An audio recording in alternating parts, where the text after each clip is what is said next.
Starting with the second part of this chapter, now let's study about the structure of the contractile protein.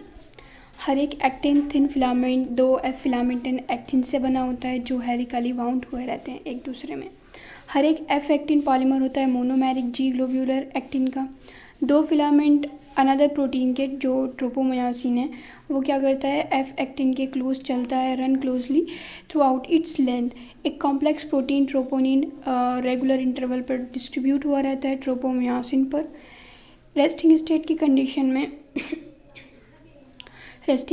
Condition में troponin की एक सब unit mask किए रहती है active site myosin के लिए एक्टिन फिलामेंट पे। ठीक है, एक्टिन फिलामेंट पर बाइंडिंग साइट होती है मायोसिन के लिए, तो ट्रोपोनिन की एक सब यूनिट बाइंडिंग साइट को मास्क किए रहती है। हर एक मायोसिन थिक फिलामेंट भी एक पॉलीमराइज प्रोटीन है। काफ़ी मोनोमेरिक प्रोटीन मीरोमायोसिन, जिसको मीरोमायोसिन कहा गया है, कॉन्स्टिट्यूट करता है एक थिक फिलामेंट। काफ़ी सारी मोनोमेरिक प्रोटीन जिसको मीरोमायोसिन क्या है, मोनोमेरिक प्रोटीन, ये पॉलीमराइज होकर क्या बनाते हैं, थिक फिलामेंट। हर एक मीरोमायोसिन की दो इम्पॉर्टेंट पार्ट होते हैं, एक ग्लोब्यूलर हेड जिसमें शॉर्ट आर्म होती है और tail, the former being called the heavy meromyosin and the latter the light meromyosin. तो हैवी मीरोमायोसिन कंपोनेंट में क्या आ जाएगा, हेड और शॉर्ट आर्म जो प्रोजेक्ट हो रही है outward at regular distance and angle from each other from the surface of the polymerised myosin filament. Heavy meromyosin के कंपोनेंट हेड और शॉर्ट आर्म प्रोजेक्ट हुई रहती है एट रेगुलर डिस्टेंस और कुछ एंगल पर एक दूसरे से पॉलीमराइज प्रोटीन की सरफेस से, और इसको क्या कहते हैं, क्रॉस आर्म। ग्लोब्यूलर हेड एक एक्टिव एटीपेज एंजाइम होता है। ग्लोब्यूलर हेड क्या होता है, एक्टिव एटीपेज एंजाइम होता है, और उसके पास इसके अंदर एटीपी की बाइंडिंग साइट होती है जो कि and active site for actin. Globular head is an active ATPase enzyme. Globular head active ATPase enzyme है। एटीपी के लिए बाइंडिंग साइट होती है और एक्टिन साइट होती है एक्टिन के लिए, और एक्टिव साइट होती है एक्टिन के लिए। ठीक है, यहाँ फिगर में ट्रोपोनिन दिखा रखा है जो ट्रोपोमायोसिन पर प्रेजेंट है, और एफ जो है ये ग्रीन वाले बॉल्स टाइप स्ट्रक्चर दिखा रखी है जो आपस में पॉलीमराइज होकर क्या बना लेती है, एफ फिलामेंट एक्टिन बना लेती है, और ये क्या है, थिन फिलामेंट है। ठीक है, फिर बात करते हैं यहाँ पर हम सेकंड वाले स्ट्रक्चर की, जो हमें मायोसिन मोनोमर दे रखा है मीरोमायोसिन के अंदर ये हेड प्रोजेक्ट आउटवर्ड होता है, इसको कहते हैं क्रॉस आर्म। इसके अंदर हेड के अंदर एक्टिन बाइंडिंग साइट है, साथ में एटीपी बाइंडिंग साइट भी प्रेजेंट है हेड पर ही। ठीक है, तो हो गया मीरोमायोसिन का स्ट्रक्चर। बात करते हैं mechanism of muscles contraction. Muscles contraction का जो मैकेनिज्म है बेस्ट एक्सप्लेन किया गया है स्लाइडिंग फिलामेंट थ्योरी से, जो कहते हैं कि मसल्स फाइबर का कॉन्ट्रैक्शन थिन फिलामेंट की स्लाइडिंग से होता है ओवर थिक फिलामेंट। किसकी स्लाइडिंग होती है, थिन फिलामेंट की over thick filaments. Muscles contraction initiate होता है जब central nervous system signal send करता है किस वाया मोटर न्यूरॉन के थ्रू। एक मोटर न्यूरॉन साथ में मसल्स फाइबर जो इससे कनेक्ट हुई भी है कॉन्स्टिट्यूट करती है motor unit. What is motor unit, a motor neuron along with the muscles fibre connected to it constitute a motor unit.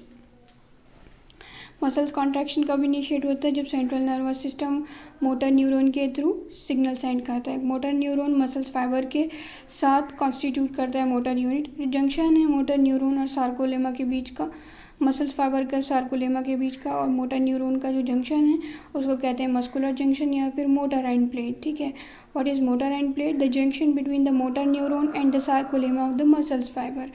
Motor neuron और मसल्स फाइबर के सार्कोलेमा के बीच का जंक्शन को कहते हैं न्यूरोमस्कुलर जंक्शन या फिर मोटर एंड प्लेट। एक न्यूरल सिग्नल जो इस जंक्शन पर पहुंचता है वो क्या करता है, एसिटाइल कोलाइन का रिलीज़ करता है जो एक्शन पोटेंशियल को जनरेट करता है सार्कोलेमा के अंदर। ये पूरी तरीके से मसल फाइबर पर फैल जाता है और कैल्शियम आयंस का रिलीज़ कराता है इनटू द सार्कोप्लाज्म में किसका रिलीज़ हो जाएगा, कैल्शियम आयंस का।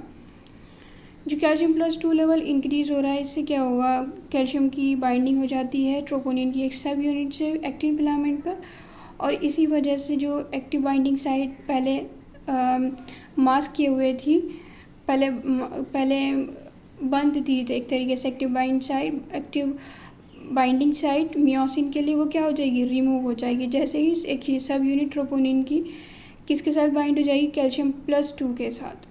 Calcium+2 level leads to the binding of the calcium with the subunit of troponin on actin filament and thereby removing the masking of active site for myosin।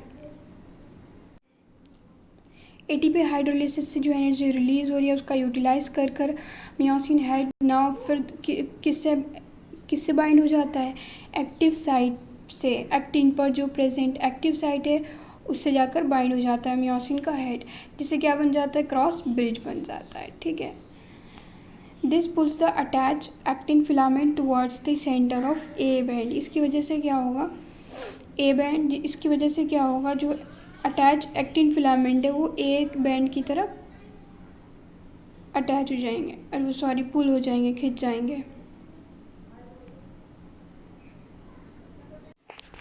जो Z line in actin से attach है, ठीक है, actin से Z line attach थी in the middle of the actin, जो actin के filament है उसके बीच में एक जेड लाइन क्रॉस कर रही थी उनको। तो जो जेड लाइन अटैच है इन एक्टिन से वो भी क्या हो जाती है, इनवर्ड पुल हो जाती है, जिसकी वजह से सार्कोमेयर में कॉन्ट्रैक्शन हो जाता है। ठीक है, वो शॉर्टन हो जाएगी, जिसकी वजह से वो कॉन्ट्रैक्ट हो जाएगी। अबव स्टेप से ये क्लियर है कि जब मसल्स शॉर्टन होती है during the shortening of the muscles या फिर कॉन्ट्रैक्शन, आई बैंड रिड्यूस हो जाता है, लेकिन ए बैंड क्या होता है, ए बैंड जैसी थी उसकी लेंथ वो वैसी ही रहेगी, A band retain the length, सिर्फ आई बैंड रिड्यूस हो जाता है, आई बैंड की लेंथ रिड्यूस हो जाती है। तो मियोसिन जो फिर एडीपी और इनऑर्गेनिक फॉस्फेट का रिलीज़ करता है, वो अपनी रिलैक्स स्टेट में पहुंचता है, वापस से एक न्यू एटीपी बाइंड होता है, क्रॉस ब्रिज दोबारा से टूटता है और एटीपी फिर दोबारा से हाइड्रोलिसिस हो जाता है मियोसिन हेड के थ्रू। और जो क्रॉस ब्रिज फॉर्मेशन की साइकिल है वो क्रॉस ब्रिज की फॉर्मेशन की साइकिल और and the breakage is repeated causing further sliding. Cross bridge की फॉर्मेशन होगी, ब्रेकेज होगा और ये बार बार रिपीट होकर फर्दर स्लाइडिंग कॉज करता है। ये प्रोसेस चलती रहती है जब तक कि Ca+2 आयन्स कहाँ ना चले जाए, सार्कोप्लाज्मिक सिस्टर्ने के अंदर ना चला जाए वापस से, जिससे एक्टिन फिलामेंट की मास्किंग हो जाएगी। जो एक्टिन फिलामेंट पर प्रेजेंट एक्टिव साइट है वो बंद हो जाएगी।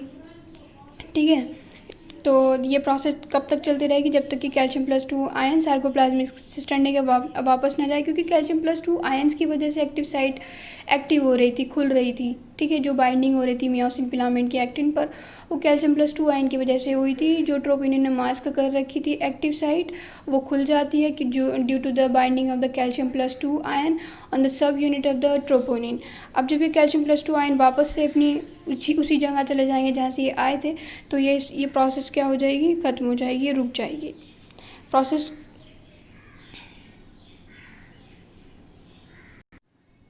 इसकी वजह से जेड लाइन क्या हो जाती है, अपनी रिलैक्स पोजीशन में ओरिजिनल पोजीशन में चली जाती है। फिर रिलैक्सेशन, जो रिएक्शन टाइम है फाइबर का, वो डिफरेंट मसल्स में वरी करता है। मसल्स के रिपीटेड एक्टिवेशन की वजह से लैक्टिक एसिड का एक्यूमुलेशन हो जाता है due to the anaerobic breakdown of the glycogen. जब मसल्स बार बार रिपीटेडली एक्टिव होती रहेंगी, बार बार एक्टिवली रिपीट होती रहेंगी, तो उसकी वजह से क्या होता है, लैक्टिक एसिड का एक्यूमुलेशन होने लगता है एनारोबिक ब्रेकडाउन की वजह से, किसका, ग्लाइकोजन का, और इसकी वजह से फटीग होने लगती है। मसल्स के अंदर red colour oxygen storing pigment होता है, myoglobin not haemoglobin, right. Muscles के अंदर क्या होता है, red colour oxygen storing pigment होता है। मसल्स के अंदर रेड कलर का ऑक्सीजन स्टोर करने का पिगमेंट होता है, उसको कहते हैं मायोग्लोबिन। मायोग्लोबिन कंटेंट बहुत ज़्यादा हाई होता है कुछ मसल्स में जिनकी रेडिश अपीयरेंस होने लगती है, which gives a reddish appearance. Myoglobin content कुछ मसल्स में बहुत ज़्यादा हाई हो जाता है, जिसकी वजह से उनकी रेडिश अपीयरेंस होती है, और इस तरीके की मसल्स को कहते हैं रेड फाइबर। इन मसल्स के अंदर माइटोकॉन्ड्रिया की संख्या बहुत ज़्यादा प्लेंटी अमाउंट में होती है, जो कि ऑक्सीजन जो स्टोर हुई है उसका यूटिलाइज़ कर सकते लार्ज अमाउंट में एटीपी प्रोडक्शन के लिए। इनके अंदर क्या होता है, इन मसल्स के अंदर प्लेंटी ऑफ माइटोकॉन्ड्रिया प्रेजेंट होता है, जो ऑक्सीजन का लार्ज अमाउंट में यूज़ कर एटीपी का प्रोडक्शन कर सकते हैं। ये मसल्स इसी वजह से इन मसल्स को क्या कहते हैं, एरोबिक मसल्स कहते हैं। दूसरी तरफ बात करें तो कुछ मसल्स ऐसी होते हैं जिनके अंदर मायोग्लोबिन का कंटेंट बहुत ज़्यादा कम होता है और इसी वजह से वो पेल या फिर वाइटिश अपीयर होती है। ये these are the white fibre, ये इन्हें क्या कहते हैं, वाइट फाइबर कहते हैं, जिनके अंदर मसल्स जिनके अंदर बहुत ज़्यादा कम अमाउंट में, लेस क्वांटिटी में मायोग्लोबिन प्रेजेंट होता है। Oxygen storing red colour oxygen storing pigment myoglobin less quantity में प्रेजेंट होता है, ऐसी मसल को कहते हैं वाइट फाइबर। और ये कैसी होती है, पेल और वाइटिश दिखती है। माइटोकॉन्ड्रिया की नंबर की बात करें तो उनके अंदर बहुत ज़्यादा कम होते हैं नंबर ऑफ माइटोकॉन्ड्रिया, लेकिन सार्कोप्लाज्मिक रेटिकुलम की बात करें तो amount of sarcoplasmic reticulum is fairly high. They depend on anaerobic process for energy, for energy के लिए ये एनारोबिक प्रोसेस पर डिपेंड करते हैं, वाइट फाइबर। ठीक है, फिर बात करेंगे नेक्स्ट वीडियो में, तब तक के लिए पढ़ते रहिए।